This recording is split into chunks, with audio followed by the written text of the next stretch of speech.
I'm Ethan, 33, and for the last 3 years, I believed I'd found my soulmate in my fiancée, Claire, 31.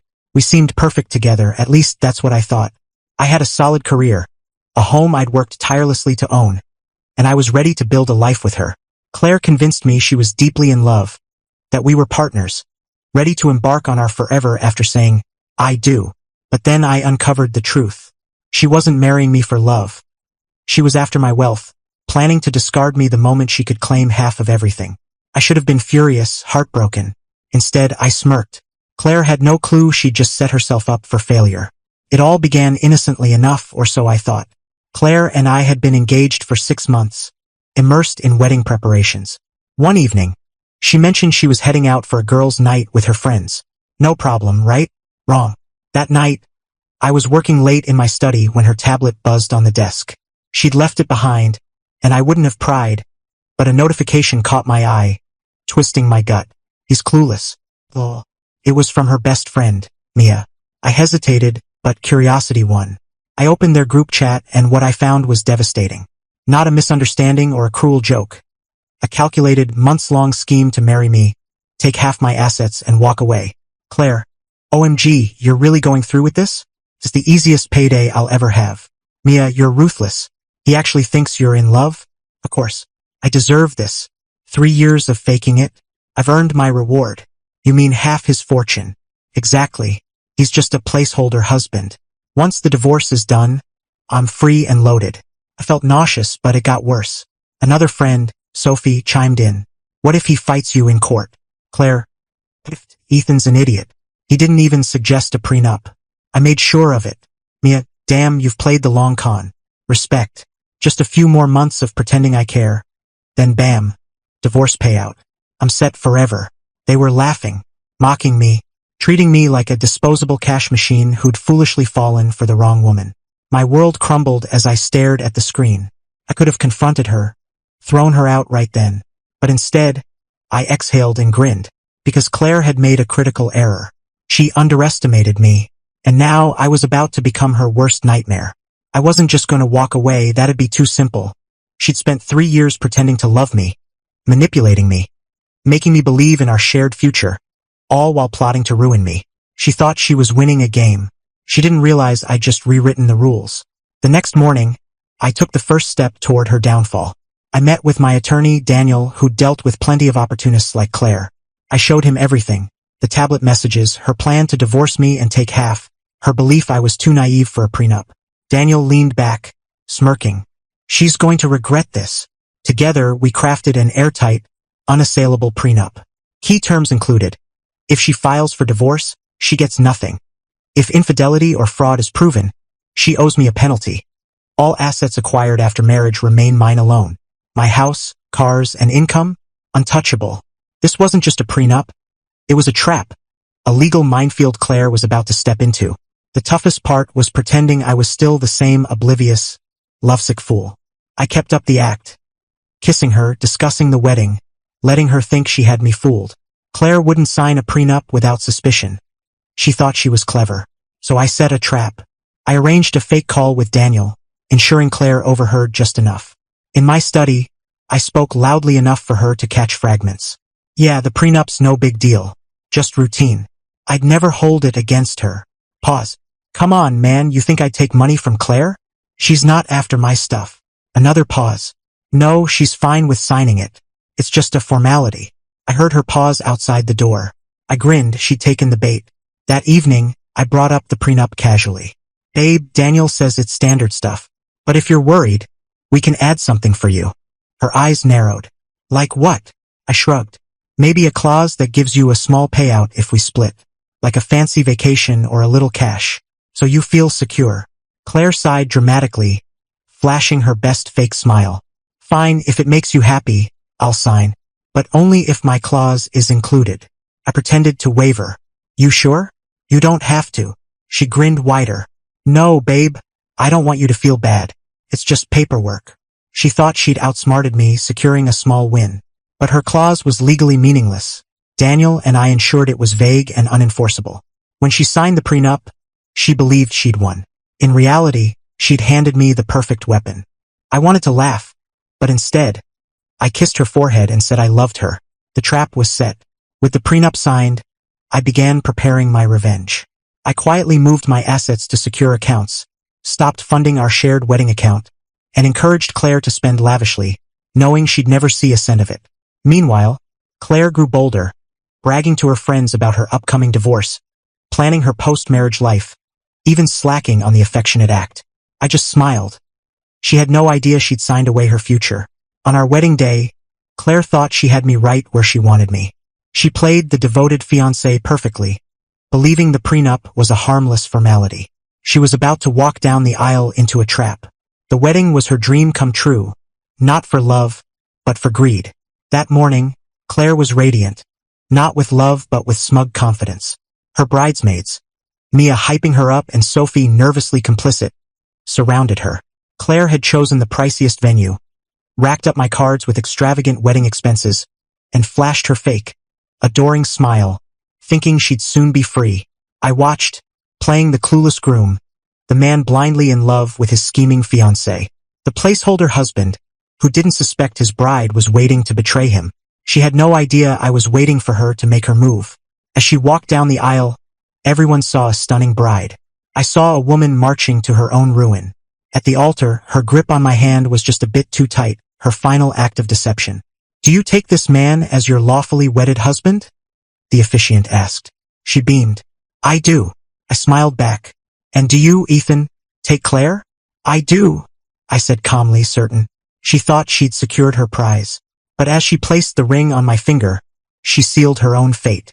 We jetted off to a luxury resort in Bali for the honeymoon Claire had planned, choosing the most extravagant destinations. She spent my money without hesitation, swiping my cards like they were already hers.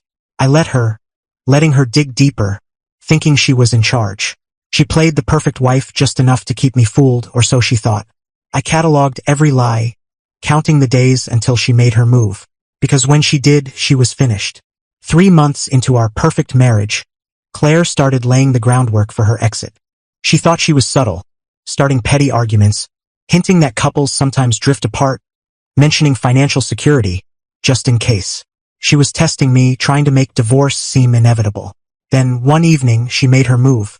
We were having dinner, sipping wine, the mood deceptively relaxed. "Ethan, honey, we need to talk," she said. I looked up, feigning ignorance. "Sure, love. What's up?" She sighed theatrically. "I feel like we rushed into this. Maybe we're not as perfect for each other as we thought." I let fake hurt cross my face. "You don't think we're happy?" She took my hand. "I love you, Ethan. But maybe we need space. A break. Maybe it's best if we part ways while things are still amicable." I held her gaze, suppressing a grin. "You're saying you want a divorce?" She nodded, barely hiding her excitement. "I think it's for the best." I leaned back, sighing as if my heart were breaking. "Okay, let's meet with the lawyer tomorrow." Claire was glowing when we arrived at Daniel's office. She wore a designer outfit, dripping with jewelry, her smug smile screaming victory. To her, this was the final step in her scheme. She'd survived a few months of marriage and was ready to cash in. I kept my face neutral as we entered. The receptionist ushered us into a sleek conference room. Claire sat down like she owned it, unaware she was about to face her reckoning. Daniel was waiting, calm and professional, eyeing Claire like he'd seen her kind before. "Mrs. Morgan," he greeted. She smiled. "Call me Claire. I won't be a Morgan much longer." I nearly scoffed. Daniel opened a thick folder. "Let's review the terms of your divorce settlement," he said smoothly. Claire sat up, eager. "Yes, let's." He flipped a page, pausing for effect. "Just to confirm, you're initiating this divorce, correct?" Claire nodded. "Yes, it's for the best." Daniel tapped a document. "Then we'll proceed per the prenuptial agreement you signed before the marriage." Claire's confidence flickered.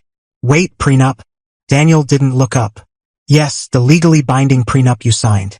We'll follow its terms precisely." Silence. Then Claire laughed nervously. "Oh, come on. Ethan and I discussed this. That prenup's just a formality. It doesn't mean anything." Daniel raised an eyebrow. "It means everything."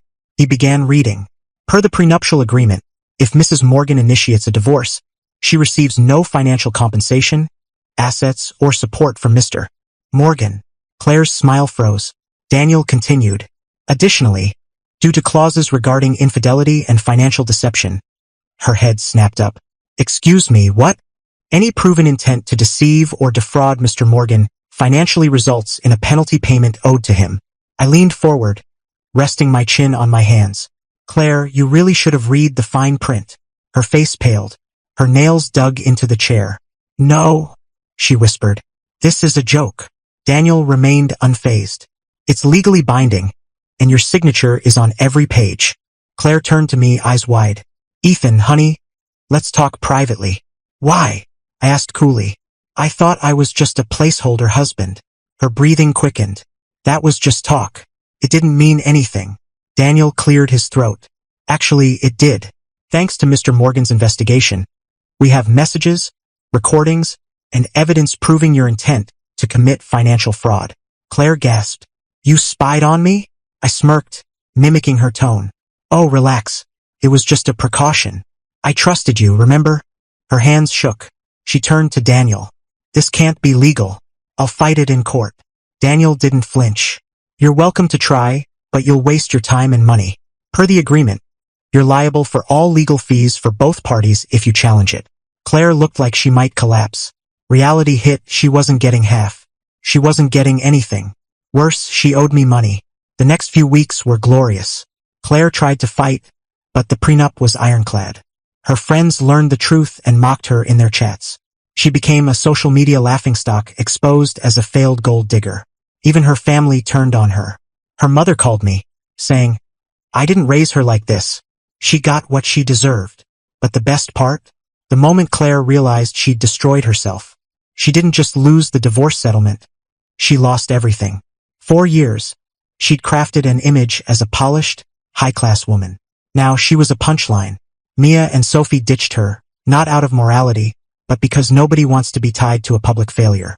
Her placeholder husband texts leaked, shared by friends, co-workers, even relatives. People who once envied her now ridiculed her. Her social media following tanked. She posted vague, I'm the victim rants, but no one cared. The financial hit was brutal. She moved from our upscale apartment to a cramped rental.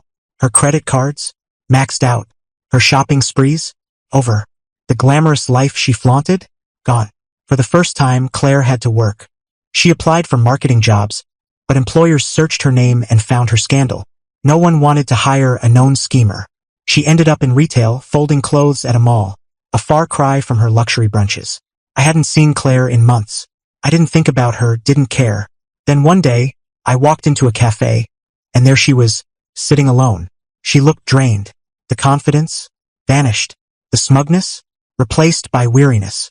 She'd aged a decade in months. She saw me and froze, debating whether to flee. Instead, she gave a weak smile. Ethan. Hi. Claire. I replied. She hesitated. I deserved it, didn't I? I sipped my coffee slowly. Yes. Her eyes glistened. I lost everything. No, I corrected. You threw it all away. She trembled, voice barely audible. I thought I was being clever. I raised a hand. I don't care. She flinched. I just wanted to say I'm sorry, she whispered. I met her gaze, cold and unmoved. You're not sorry. You're just regretting the consequences. She blinked back tears. I stood, tossing a few dollars on the table. Good luck, Claire. And I walked away, because I was finally free.